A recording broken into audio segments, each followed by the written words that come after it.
everybody, and welcome to this special Geek Bites episode that's a spoiler review for episode 5 of The Acolyte, brought to you by the Geek Buddies. Hey! Oh, man, do we have an episode to discuss? Wow, last week we were saying, 30-minute episodes. I don't understand why they would do a 30-minute episode. There's so much to do. And then, bang, what a 30-minute episode we got here. This one was called Night. It was directed by Alex Garcia Lopez, written by Cora Adana and Cameron Squires. By the way, Cora Adana, what a great name for a writer, especially a Star Wars writer. So we're going to get into so much that happened in this episode. We're going to spoiler review all of it. So if you haven't watched it, go and watch it, come back and hang out with us. Or if you don't care about getting stuff spoiled, stick around because we are going to do that. But let's introduce ourselves first. I'm the outlaw John Rocha, writer, producer, and host here on the Geek Buddies. I am Michael Vogel, writer and producer of animated TV shows and movies. And this is Shannon McClung. I'm an animation writer and a television actor, and I go to the gym sometime, but not as much as Qimir, apparently. Yeah, Darth Bicep, I as you said. I literally woke up this morning and went and did an arm workout in honor of Qimir. So there you go. Yeah. There you go. Well, we got so much to get into, as I said. So here we go. Let's talk about this. So much happened in these 30 minutes, picking up right where we left off on the last episode. This is the Master battling Osha, battling Soul, battling Mae at times, battling Jecki, battling Yord, battling those Jedi. We get the reveal that it is Qimir. We get some more pushing of the storylines here of children being taken into situations they shouldn't be taken into, and a darkness that Soul is hiding from Osha. And then by the end, we have a parent trap situation here where someone is switching identities with someone else. And we have deaths galore all over the place. And Qimir comes out as one of these new Sith, possibly. That's going to be an interesting thing for us to deal with over the next 3 episodes after this one. So, Michael, your overall thoughts on this particular episode here? What are your feelings? Loved the meat, hated the bread. I hated the bread is a strong word. Here's the thing. This is, I think I'm going to make a prediction that this will be the best episode of The Acolyte. Ooh. I don't know where we're going for the next 3 episodes, and I'm actually probably for the first time really intrigued where we're going in the next 3 episodes because I kind of have no idea. Yeah. But I'm going to predict that this will probably be the best episode of The Acolyte, and I was fully invested during the entire battle of this episode. Yeah. That being said, some of the things around the edges, particularly dealing with Mae and Osha, and we'll get into it, really frustrates me. So I do think a lot of this episode, my complaints about the season, I think some pretty rough writing, some very odd editing choices, and just in general, some sloppiness in storytelling is really preventing me from really engaging in the Mae and Osha storyline, which I think is kind of a little bit of a mess. That being said, the middle of this episode. Yeah. I was saying this before we stopped. I don't know how I'm going to feel about The Acolyte on the whole when this series is done, but this episode I think is one of the greatest lightsaber battles in Star Wars. I think what we watched was so cool, so engaging, had so many awesome lightsaber moments, and just choreographed really, really well. I was fully into it. And we'll get into this a little bit too.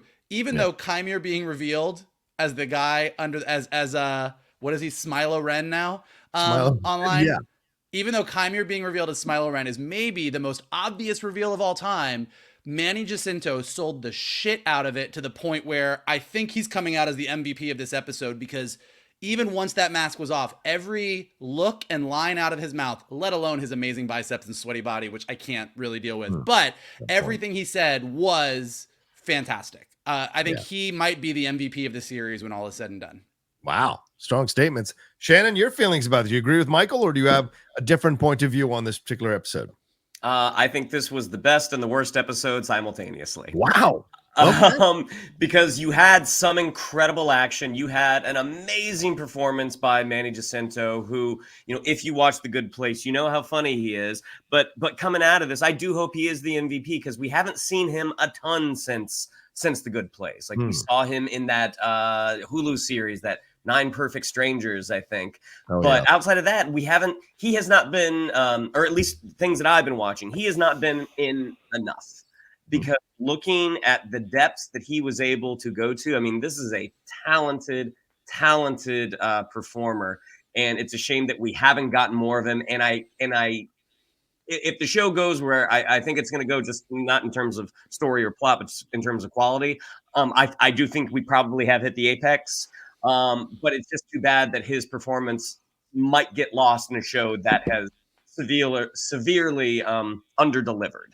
I thought there was some really interesting, some really smart directing, while some of the editing just drove me absolutely crazy. But overall, like, they made some bold choices with this, and too bad we're having to say goodbye to some of these characters, because they were some of the characters that really worked, and the characters that aren't working are Mae and Osha. Like, their storyline at this point, it's like, could you have taken them out and made this show? Because right now they are the ones that, and this is not Amandla Stenberg, this is what she is being given. They are the ones that are not working in this, and it's frustrating because you do see a lot of good surrounded by a lot of nonsense. Yeah, I think I like the episode a little bit better than you guys do, for sure. I mean, I enjoyed. I just thought it was the best episode of Acolyte. You know, I'm just saying. But I think I like the bread choice a little bit more than you guys do. But that being said, it wasn't the bread choice I would have made, so I have some questions about it overall. But the meat of the episode, the lightsaber battles, the twists and turns here, the way this was all choreographed and the way it moved around this, essentially the same set, I thought worked really, really well. The deaths here were so shocking. I freaked out. You guys can watch my reaction, which will be up later. I freaked out at both the death of Jecki and the death of Yord, especially the Yord. That one really hit me because this is a guy that is noble in all of this, and to have it go the way it went, it was just hard to watch in that way. But you had to up the stakes. You had to do something, right? And Leslye said this is her favorite episode of the series, episode 5. So, Mike, you might be onto something, that this is the best episode, and it may be a slow decline from here. I don't know. But I also think, look, this is why you slow build into something like this. You want to slow build, so you lay the character groundwork. You understand where everybody's relationship is. You lay the mystery out a little bit, and then boom, you hit it with this massive episode that gets you excited to see what's going to happen in the next 3 episodes. But, gentlemen, I think you both are right in the Mae and Osha situation. Every time we went back to them, especially when we ended in that scene, I'm like, I'm not disinvested in this. I don't want to know about this. Let's get back to Soul and the Master having their back and forth.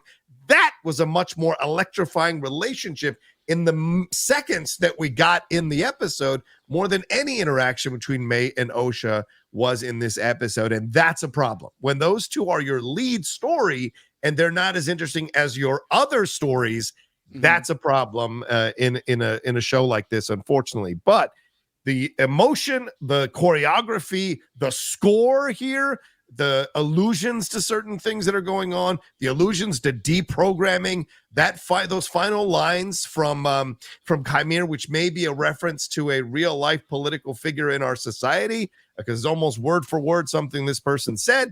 It's a fascinating game they're playing with this stuff, and how they're showing you by the end.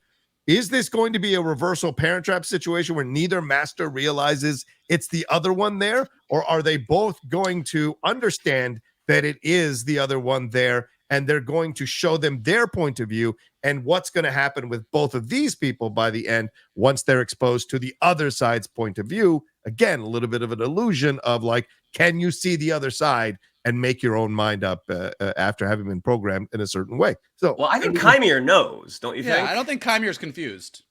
I don't know. I don't think either one of them are confused. I'll be honest with you, because that's really shitty that Soul is confused. If you're a Jedi master and you can't sense who is Mae and who is Osha, I think that would be a mistake as well. I don't disagree. I don't disagree with that. I think that a Jedi master would probably be like, I'm sensing some shit.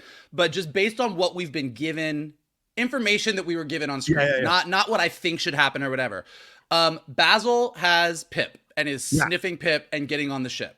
So it seems like what they are setting up is that Saul doesn't realize, and then Basil is going to come in and hiss and start jumping around and pointing at Mae, and that will be how it's figured. I mean, that just seems like where they're going. With Qimir, what it seems like is he's done with Mae, but Osha, if you're paying attention, defeated him without a lightsaber, defeated him without a weapon. Osha's the one in this episode that defeated him in the moment without using a weapon, which is what he's been going on about. And I also think that when Osha finds out the full truth of whatever we are leading up to with Sol and the other Jedi on Brendok, I think Osha becomes the Acolyte, is what I think happens. So I think Qimir's really happy that he has someone else to deal with. But we'll get all to that later. That's my prediction. Yeah, fair point. All right. So I'm really not sure how to start this review other than our overall general thoughts. So I'm just going to toss shit out and then we'll have a discussion. So that's basically how this review is going to go. So Osha wakes up to the dead Jedi, the sounds of lightsabers. She comes upon Yord battling the Master, and he's about to die when Osha uses her gun, distracts the Master, giving Yord a reprieve.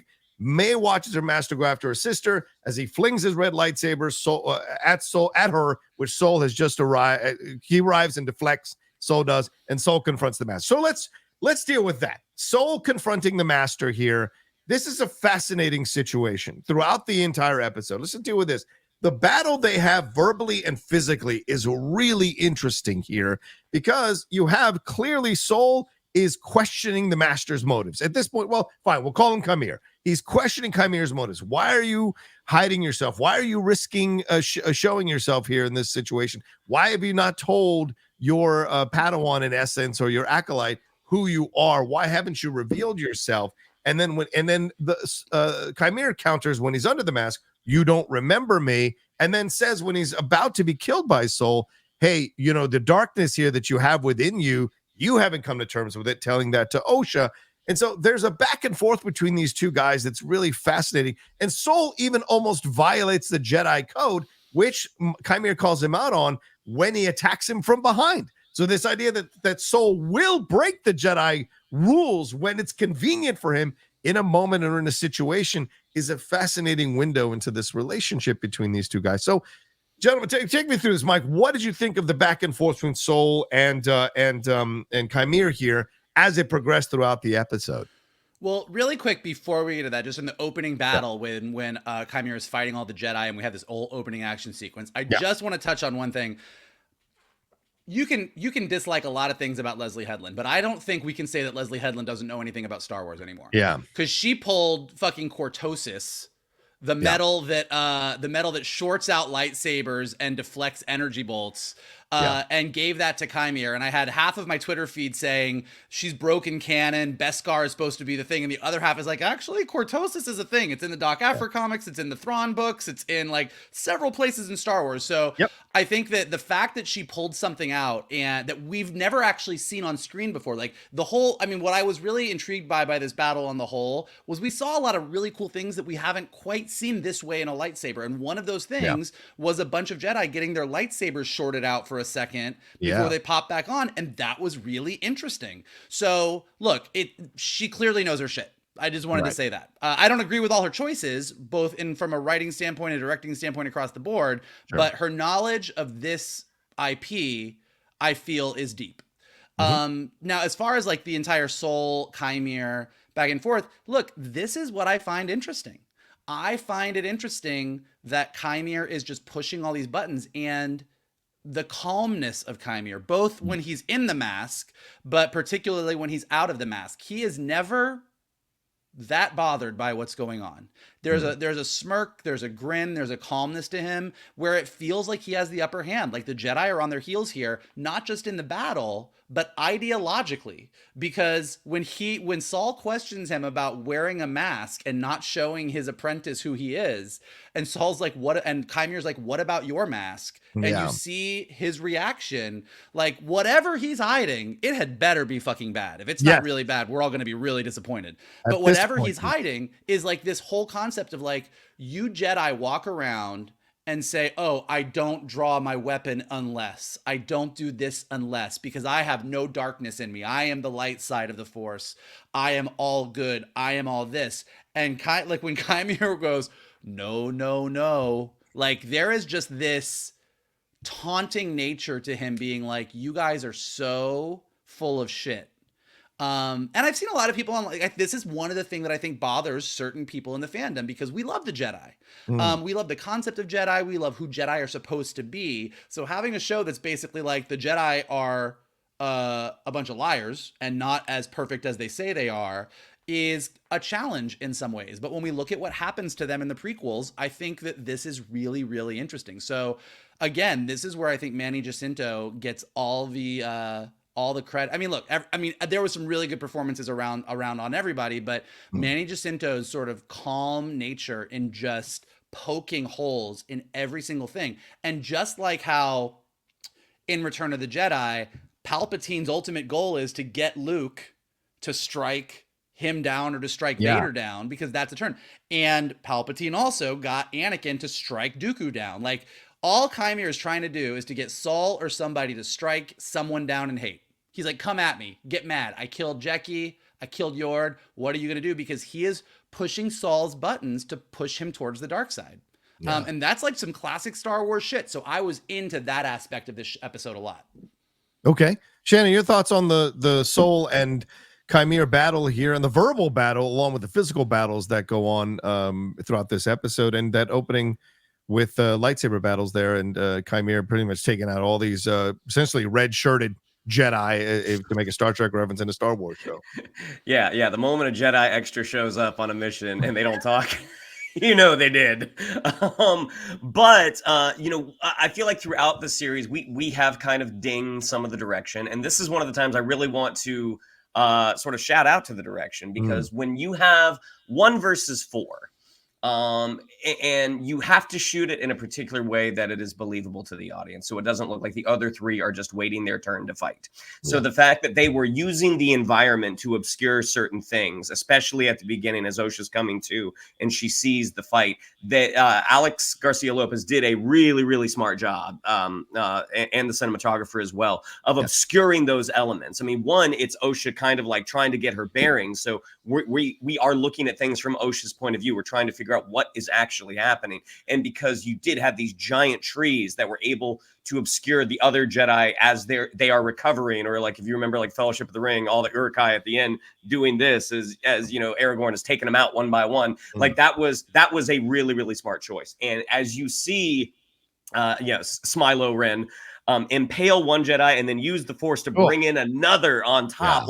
That's some really, really creative action. And I think creativity is one of the things that has been lacking in the show up to this point. So getting to see a moment like that, it's like, God, why did you wait until episode 5 to do something like that? Because that was awesome. The moment between Soul and Manny Jacinto, Manny Jacinto went full on Michael Myers at one point. Like, he does the little head tilt. Like, it's creepy, it's eerie, and he does such a great job.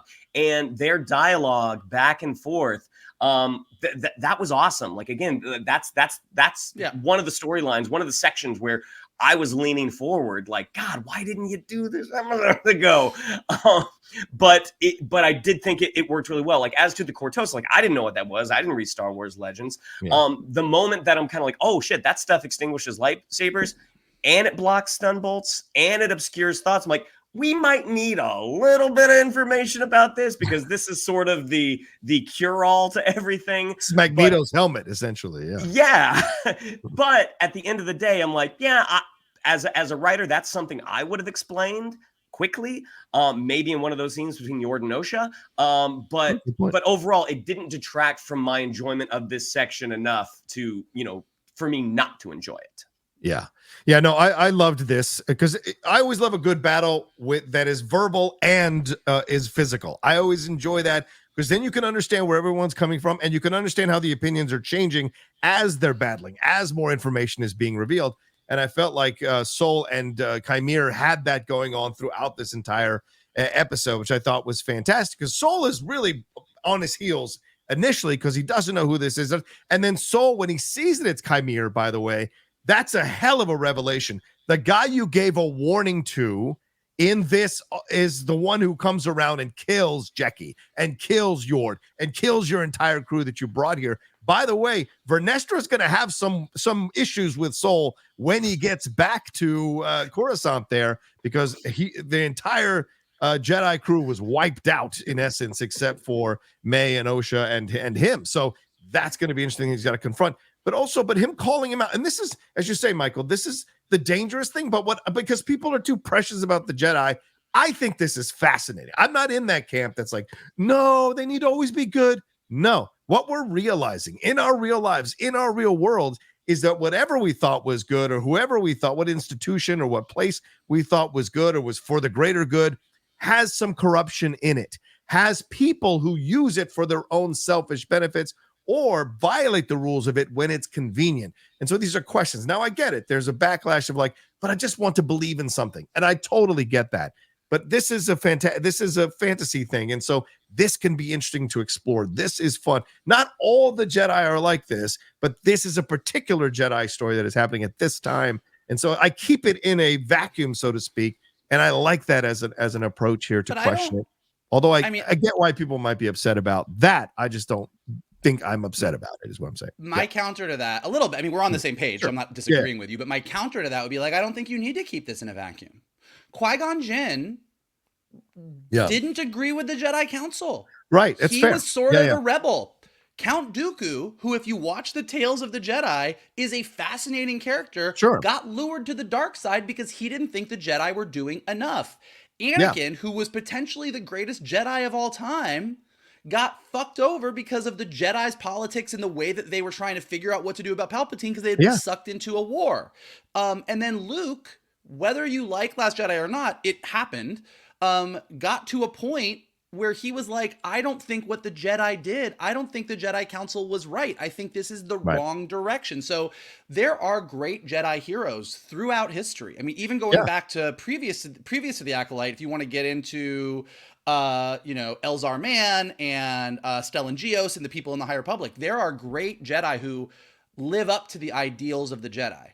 But the Jedi Council as an entity, there are flaws to it. And I think that is the more interesting story here and what Leslye Headland was diving into. So I think that's, like, to me, I like, not even that I want to get into everything is corrupt and people do things for their own reasons. I think that Jedi in general are not that corrupt. They're trying to do the right thing, but in their zeal to do the right thing, they think it's okay for them to break the rules sometimes. Right. Which is something that we confront. And so I like that it's an element here. And I, like you said, we're on the same page because I like this kind of stuff. I just was kind of maybe speaking to the people who might have an issue with it because they want the Jedi to essentially be impenetrable.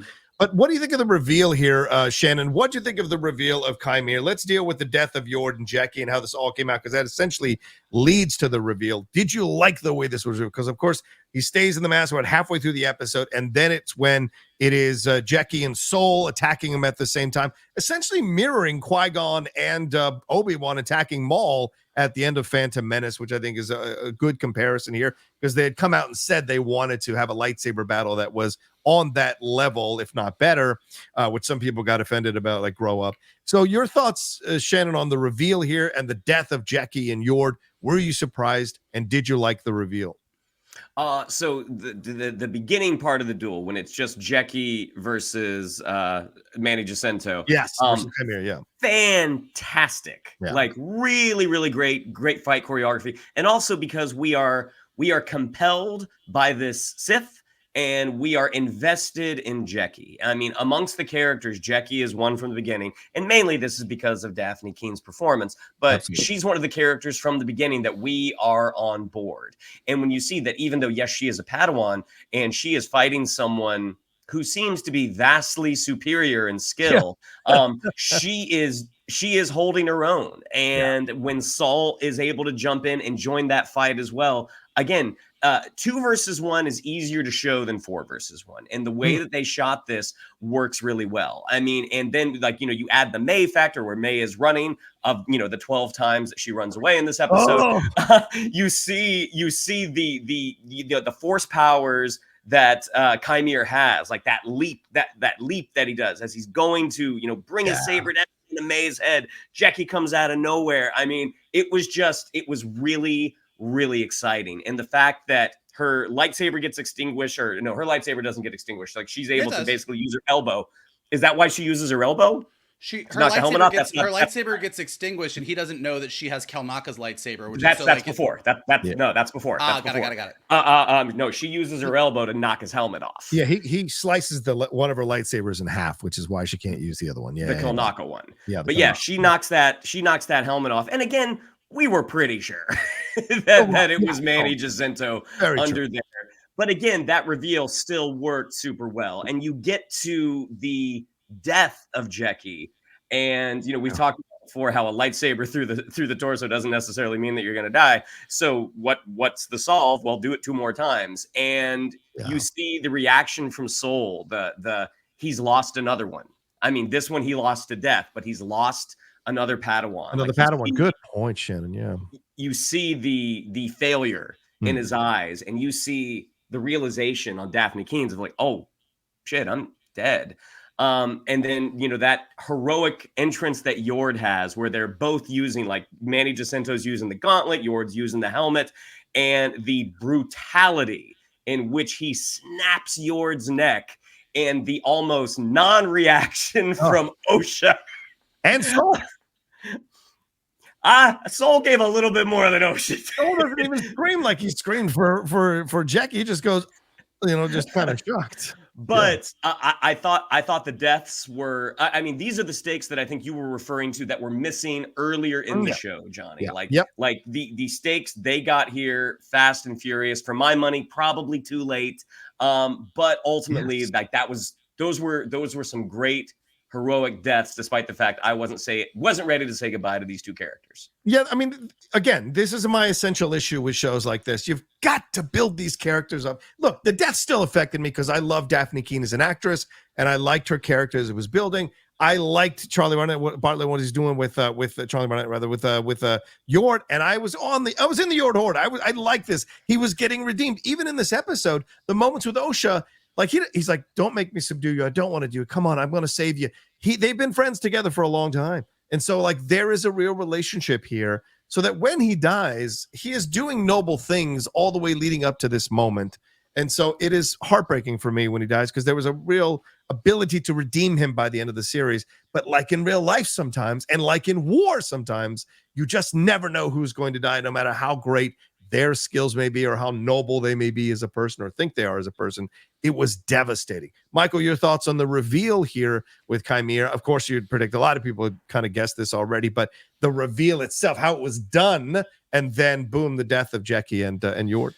Yeah, I mean, look, I think we talk a lot about things. We've talked a lot about the things that don't get shot right or could be shot more interesting. But I think what really worked here is, as we've all said, like, it was Qimir. Like, it's Qimir. So the reveal that it's Qimir is not that exciting because we get it. But to have the camera sort of on Jecki's back and have the 3 lightsabers poke through, by the way, in a triangle shape, which was a major shape in the flashback episode. So I don't know if that means anything at all, but there's a lot of triangles in this series.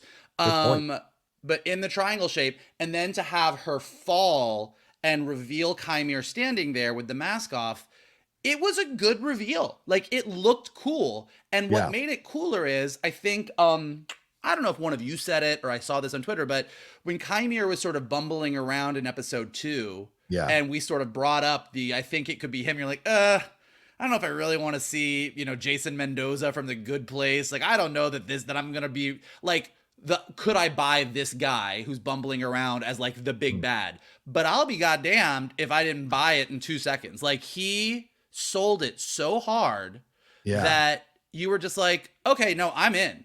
Like, I might not be in on a lot of other things on this show, but in the big history of Star Wars, whatever Qimir ends up being, if he ends up being Darth Plagueis's apprentice, the founder of the Knights of Ren, like, whatever this story is going to be, the fact that this is the guy that did it, like, I'm sold on it. Like, I thought he did really good. As far as him and Jecki's fight, Shannon hit a lot of it, but just like, again, look, we've seen people fight with 2 lightsabers. Ahsoka's a fucking badass at it. But for her to have Kelnaka's lightsaber and Qimir to not know it, and then that thing shorts out, and then again, just really good direction. Like, she pulls that other lightsaber, they sort of look at each other, like, it's all shot really, really well. And Jecki was a badass. I think Dafne Keen is a big part of it. And I agree that both Yord and Jecki could have been written better throughout the series, because I think we've been commenting on that throughout.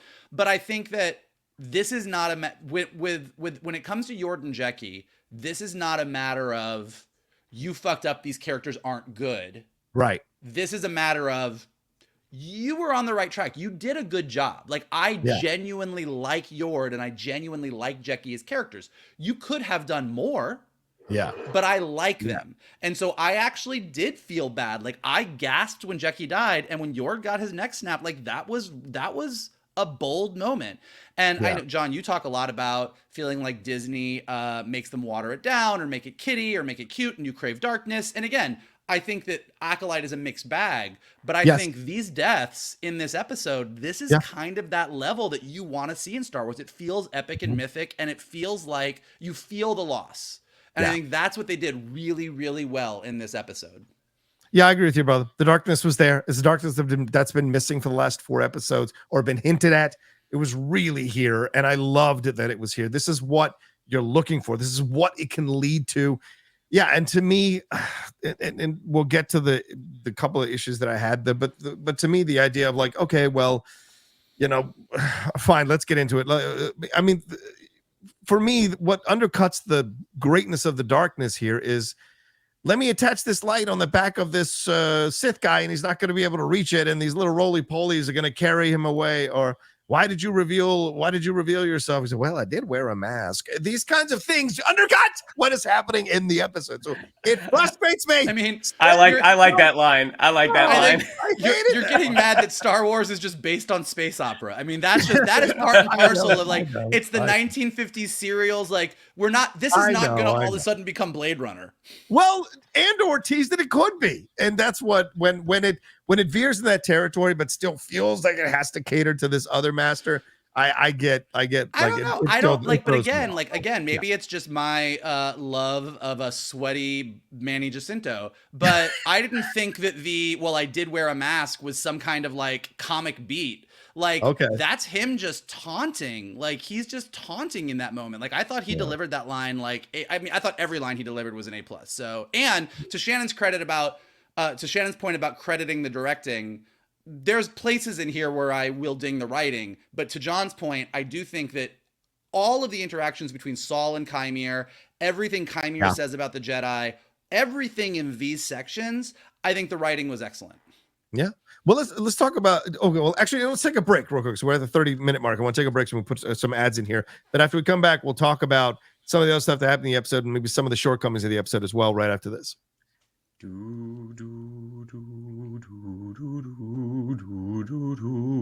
you really should have done Kylo's theme. I don't remember it. It. It's funny. It might be coming up in the show a little bit later. So, but what did we think of the lights on the back and the roly-polies? I mean, and we knew he was going to escape. Yeah, and I want that connected to Soul. Why did Osha stop Soul from killing? Why did Soul stop himself from killing? Is this a fault of the writing that you have to keep him alive and somehow find a way to keep the purity of the Jedi by not having Soul indulge in the death? Why does Osha stop him? So then, what are the to me, this is where it goes like, this doesn't make sense why it happened. So Tom, thoughts on the roly-polies and thoughts on the not killing Qimir.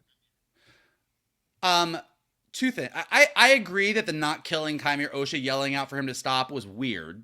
That was weird. Like, it felt very weird. I think, and I mean, this is my assumption. Like, I don't know where Chimir's lightsaber was in that moment, but like it very much was. I think what they were going for was Saul was leaning into the dark side and was about to strike him down in anger, and Osha didn't want Saul to fall to the dark side. That's the best that I can come up with out of this. This is my explanation for what I think was happening there. Right, you're not but validating, I don't think you're just explaining it. Right. I'm not validating it because I don't think the moment works. Like, I was like, oh, it was great. Like, when it happened, I was like, why the fuck not? He just killed like everybody. Like, this is a time where a Jedi can strike this person down. He's not a good guy. But I think what they were going for was Saul, she's more concerned for Saul feeding into his dark side. But again, because Osha is so extremely underwritten, and we haven't really delved into her, how much she remembers from her Jedi training or what she knows. Like, at some point, had there been a conversation about, you know, leaning into the dark side, or why we don't strike people down when they aren't, like, we've made a big deal out of Jedi don't strike you down if you don't have a weapon and you're defenseless or whatever, but we haven't said why, and we haven't said, well, because if you do that, like, that's the road to the dark side. And if there had been any kind of, now as a Star Wars nerd, I can extrapolate a lot of that and go, I think that's what this moment was. And in my headcanon, I can be okay with it. But when she yelled at him to stop, I was like, why? As far as the roly-polies, look, I'm glad it came back. Like, they clearly planted the idea that they were attracted to light, and Osha got the idea. Let's use the roly-polies to try and help everybody. Look, again, if it comes out that this is one of the directions, like, we've made a big deal out of defeating Jedi without a weapon, and that's exactly what Osha does. And so if Manny Jacinto, if Qimir takes Osha away and this comes back and been like, hey, you took me out in a really, you know, like, there's a way that her using this as the solution actually feeds into a lot of what has been talked about how to defeat Jedi, which could be interesting. And nature rising up to defeat a bad guy is part and parcel of Star Wars. Like, whether or not you like the Ewoks, like Ewoks defeating stormtroopers and roly-polies dragging Qimir away, nature rising up to defeat your bad guy is a big part of what Star Wars is. So it didn't really, that part didn't bother me. Had he died, had they ripped him apart, I would have been like, well, that's lame. But he sliced him up and got back. They really just kept him busy for a little bit so everybody could get away. That part didn't bother me as much. The stopping him from killing really, like, threw me for a minute until I had to stop and think about it. Yeah. Shannon, your thoughts on it? Yeah, with Osha stopping Soul, like, when he's like, oh, you know, Jedi don't attack the unarmed. It's like, when you can wield the Force like this guy has, you are never unarmed. So I think that was probably a bad writing decision. If anything, Manny should have gotten the upper hand on Soul. And as he's ready to kill him, that's when Osha comes in and slams Pip on his back. What? Yeah. Oh, yeah, when he's distracted in that moment. No, Maybe, I was going to say, as you were talking, I was kind of thinking through it. And, like, I mean, the way, if that is, we could all be wrong, and that's not what they were going for. And if not, I don't know what the fuck they were doing. But the way you want to do that is actually to have Soul go towards Qimir you do the Luke Skywalker moment from Return of the Jedi. Like, Saul goes and Qimir, like, bares his neck and he's like, do it. He's like, do it, kill me. He's like, I'm just sitting here and this proves just do it. I want you to kill me. And then Osha says, Saul. And then she, like, there's a way to kind of take the pieces and rearrange them where I think it would have been clearer what they were going for. Maybe. I still think he should have gotten the upper hand on him. I think there was enough action in that fight where Qimir can call out, do you see how, like, this darkness is making you stronger? But I think Qimir ultimately, I mean, again, depending on how things work out, Qimir needed to have the upper hand, and that's how she saves him with Pip. And also with Pip, I think you have to jack that light a lot brighter, because if there was this giant lightsaber fight that didn't attract the roly-polies, then maybe the light from Pip should have been a lot brighter and, like, flashing like a strobe. Hold on. And then, wait, what was the second part? You made me lose my thought train. The Pip thing, but then also the roly-polies taking him away. That's the only two things that I was asking. Yeah, at this point, like, I think this was a fault in the previous episode. Like, we have to get a little bit of information about these bugs. Like, if these are the things that inhabit the Force, and this is why the Force is so scary, let's call out what these things are. Because if you have taken out 6 Jedi, but these roly-polies are ultimately the things that, you know, take you away from your objective, that doesn't work. Like, you need more information to justify that moment, in my opinion. Okay, fair point. Yeah, I agree. Let's hit Mae and Osha. Let's swing back to you, Shannon. So we have a Mae and Osha scene at the end here. They go back and forth. Mae essentially saying, again, pretty topical, you've been programmed to feel this way. I want to deprogram you. The Jedi invaded us, Mae tells Osha. And Osha's like, no, you're the reason. You're the issue. You set fire. Essentially repeating the line she's been told by Soul, but we know there might be some other truth going on here, which is hinted at throughout the whole episode and the series really so far. So this is two people who've been raised in two different settings and two different scenarios, clashing with their ideologies, one thinking one has been programmed, and she needs to deprogram her. The other one wanting to use the knowledge she has to arrest her. And then by the end, Mae uses the Force to essentially subdue Osha, says you never could block, then becomes Osha by putting on her clothes, slicing her braids off, which I think is really weird because the tattoo is there. Who the hell would miss the tattoo? But Shannon, your thoughts on how this all went down, the interaction between Mae and Osha, and then the finale decision to become essentially Freaky Friday, become Osha herself. Mae does. I think the interaction itself works, but I think this is maybe a flaw in an earlier episode because in episode 3, when we do get that flashback, because generally when flashbacks are presented in a story, it's either presented as one character's point of view or it's presented as a fact. Yeah. And what we were getting was clearly Osha's point of view, but it wasn't presented like that. Yeah, right. The episode started like if this had been, and this is the bad pitch way of doing it, but if Osha and Jecki are on a ship, hey, what happened to you? Here's what happened. So you get, this is very clear. This is Osha's point of view. Yeah. But because that's not what we got, the whole different points of view thing right now, the Rashomon angle, doesn't, for me at least, it just doesn't totally work. Like I think you have to, it has to be explained to the audience that there is room, even though there were sections missing from Osha's point of view. Yeah. It has to be explained a little more clearly that this is how she remembers it. Yeah. But with Mae and Osha in general, like Osha didn't ever seem like, based off that episode, it didn't seem like Osha ever really liked Mae. So this whole dynamic between the two of them, it just doesn't make sense right now. Right. Again, maybe it would have been different if that flashback episode had been presented differently. But my guess is that at some point in the next 3 episodes, we're going to get Mae's point of view. And I'm guessing that's why she went with Soul to reasons. I don't know. Yeah. All right. Michael, your thoughts on this?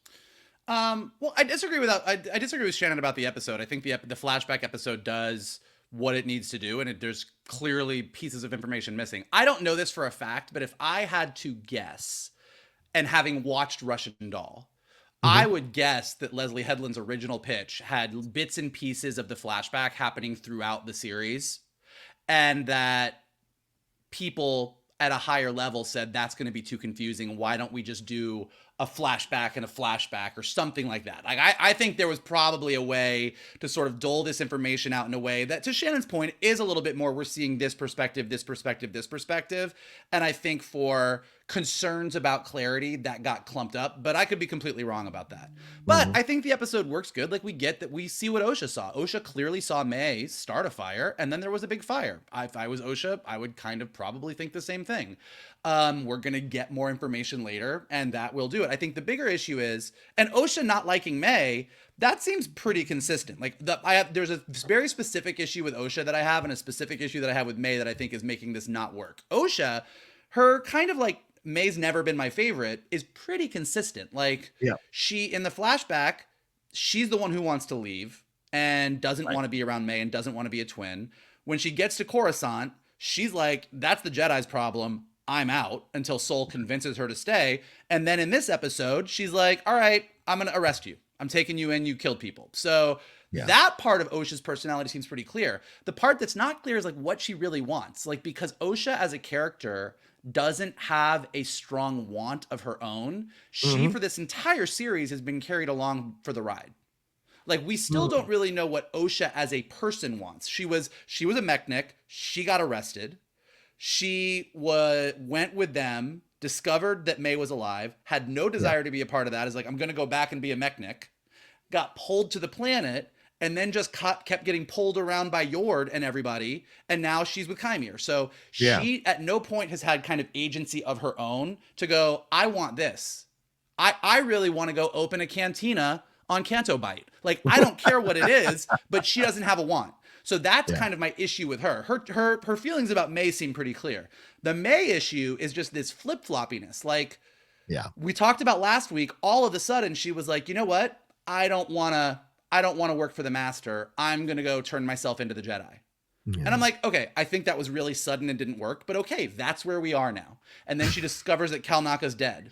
But then Jecki comes in and attacks her, and look, if Mae at any point had been like, whoa, I didn't do this, I want to go with you guys, and Jecki had been like, you're lying, and kept fighting, great, I would have been fine. And then at a certain point, Mae's like, I just got to defend myself, fuck this shit. But like, Mae just went right back to, I'm gonna kill you. And I'm like, well, you were gonna turn yourself in. So that's where we last left you emotionally. Where are we? And then she cuts her hair off and goes with Saul. So now it seems like within this battle, she has now changed strategies again, but we don't know. So with Osha, we don't really know what she wants as a character aside from what we know what she doesn't want. She doesn't want to be around Mae. And with Mae, her motivations keep shifting so rapidly that we're just like, what do we want? And this is why, to me, and I think this is where some of the other bigger complaints that people have about the show is because, like, as we were saying, like, Jecki's cool. Yord grew on me. Saul, I get who he is. Qimir's perspective, very clear. These are all characters that we can grasp onto. And Mae and Osha at the center of this just seem to be very vague. Yeah, 100%. Mike, I think that's what you just nailed it. That's what it is. It is too vague. These are the two main characters, and their wants are too vague or keep switching willy-nilly. Because, you know, when he calls her weak, he calls, you're about to betray me. Oh, I'm sorry, master. I was weak. And then he cuts, and he's going to kill her. He is going to kill her. So the question now becomes, and I'll turn this back to you, Michael, and we'll hit these last 2 points because I know we got to get out of here. What has this all been the plan from Qimir to get to Osha? Has he been using Mae to get to Osha? We see him earlier in the episode say, I just want a pupil, which I'm sure a million people, both male and female, would nominate themselves to be his pupil after that reveal. I'm in. I will go to the dark side for Qimir 100%. I'm in. That could be the way they do it. But like, what is your thoughts here, Michael? What is this overall goal? What do you think is happening here with him? And of course, him saying that would be called Sith. So how is this all wrapped up? All right. What are your thoughts on it? So 2 thoughts. One, I do think the big reveal here is that he's always wanted Osha. Okay. I think Osha, he's been, this is my guess. He's been using Mae and her anger in the same way that Palpatine used Dooku to get to Anakin. Like, it's like he's using Mae because Osha, he knows that when Osha finds out how she was betrayed, right, that's like the meat and potatoes of some dark side shit. Right. Mae's just angry. And as we've seen deep down, Mae actually doesn't have the stomach to be a dark side person. Right. Osha, however, when she finds out the truth, I think she goes right. Knocked my microphone over. I got so excited. I think that's where the show is going. As far as like everyone's anger at Ki-Adi-Mundi's birthday and the Sith not being around and everything else. If Qimir ends up being a Sith or ends up being tied to Darth Plagueis or ends up being whatever, I think everybody who found out about it's exactly what he says in the episode. He's like, yep, you all saw my face, so I got to kill all of you so that we remain secret. I think that's sort of where we end up, that like no one's going to really know, and Ki-Adi-Mundi is either going to be the one of the few who knows that lies in Phantom Menace or doesn't really know. But the other option here, and given what they did in the episode, we did hear, and everyone on Twitter caught it right away, there's a shot of Qimir where we very clearly hear the Kylo Ren theme. Yes. Kymir's helmet and Kylo Ren's helmet are very similar. Yes. And what Qimir, he doesn't say, I am Sith. He says, I think you would call me Sith. Right. You would call me Sith. Which means I am a dark side user, and I want to be free to use the dark side in the way that I want to. But I'm not really a Sith. Like, there's a whole rule of 2 thing, and that's some other shit that's happening over here. But you're a Jedi, and you're pretty judgmental, so you would just lump me in with them. So, cool. So I think either one of those is a valid option for where this is going to go. And as I said last week and how I feel, the story they're telling, I'm kind of genuinely interested in. I just have major issues with the way they're telling it. Yeah. The frustrating part is that you see what the potential of this, the greatness of this story could have been if they had gotten everything right. But there's enough that you're still invested in seeing where it's going to go in the next 3 episodes. Shannon, your thoughts on this Sith situation and what his overall goal is here? I mean, there's still the thought that maybe Mother Coral could come back in some capacity, because again, she would be the connection to Mae and Osha, that we're aware of. Like, we don't actually know how Qimir came across Mae and where this plan was first, where he first came up with it. So I mean, I didn't notice in episode 3, but a lot of people pointed out that when we saw all the witches dead, that Mother Coral was not there. Yeah. Ain't no Zabrax in that pile. So it seems like maybe that could be a possibility. And, when you think back again to that flashback episode, how especially Mother Coral seemed to really kind of favor Mae versus Osha. I don't know. I think there's still maybe a possibility that he wants them both for reasons, because they have that twin poem that they recite. And I don't think you throw that in willy-nilly at the beginning, not to have it come back in some capacity. So I don't really know, but I do think, as Vogel already pointed out, there's a possibility that everyone who has seen Qimir at this point is going to die. So maybe Ki-Adi-Mundi's thing of like the Sith haven't been heard from a generation, maybe he's telling the truth, because everyone that could have talked about it was 6 feet under. Right. Does Osha kill Mae as the final going to the dark side type of thing, and so that, like, the last witness of it all on the Jedi, on the possible Jedi side of things, if Mae doesn't go dark with Osha, if Osha does go dark, does she do that as a final test? I don't know. It's a good question. But also, Qimir says something to Sol and Mae when he's holding Mae like this, and Sol standing there almost helpless. He says, "Oh, look at you two, right back where you started." And I think that's an interesting line, because to me, it infers that he knows what happened on Brendock. Either he was there, possibly, huh? Oh, he knows. Yeah, that's what I'm saying. Either he knows because Mae told him, or he knows because he was there. And if he was in cahoots with Coral, that could be interesting. I'm going to be in cahoots with this possible dark energy or Sith or whatever, because I don't like the Jedi and I want to stop the Jedi doing what they're doing. That can make sense. It probably got past her because of what this dark energy could do. So that could be interesting in the next 3 episodes as we see it go down. Let's end with this. What do you guys think is going to happen here in these next 3? Real quick predictions. Shannon, you first, then Michael. Vernestra Rose is going to take out her purple light whip, because we saw it in the ads. Yes. Was that at Coruscant or on the planet? It looked like it was on the planet. Yeah. It looks like it was on a planet. It's on a planet. It's on a forested planet. Okay, fair enough. All right. So that's what you think is going to happen. All right, next 3 on the relaxing forest retreat. Okay, fair enough. Michael, your predictions for the final 3 episodes. What do you think is going to happen? Right now, judging from this 5th one, what do you think we're going to?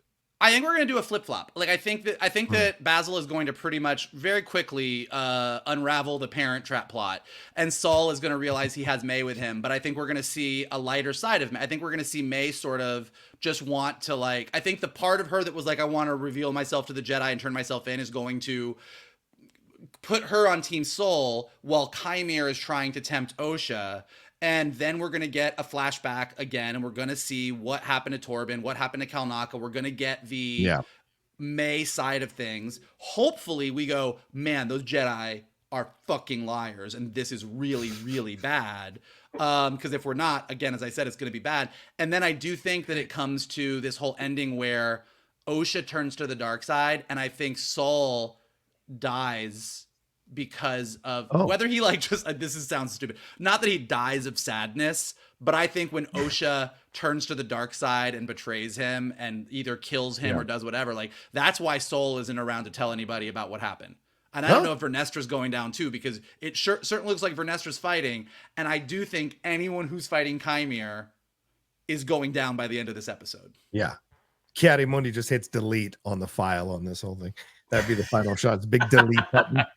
And do look, and one last thing, the prediction real quick. The people have said, we've seen online the speculation, it could be the original Knight of Ren.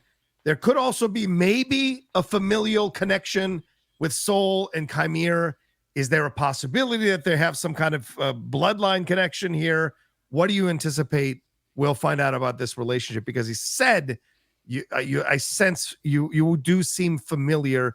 And he seemed to speak to Soul with a familiarity there. about the situation, or is it just an illusion of Brendok and what have you? It seems very late in the game to introduce Soul's long lost brother. Could be a cousin. I don't know. Sure. I mean, could be. All right, Michael, what do you think? I don't know where that would go. I don't know what that does for us. We don't know a lot about Soul's backstory.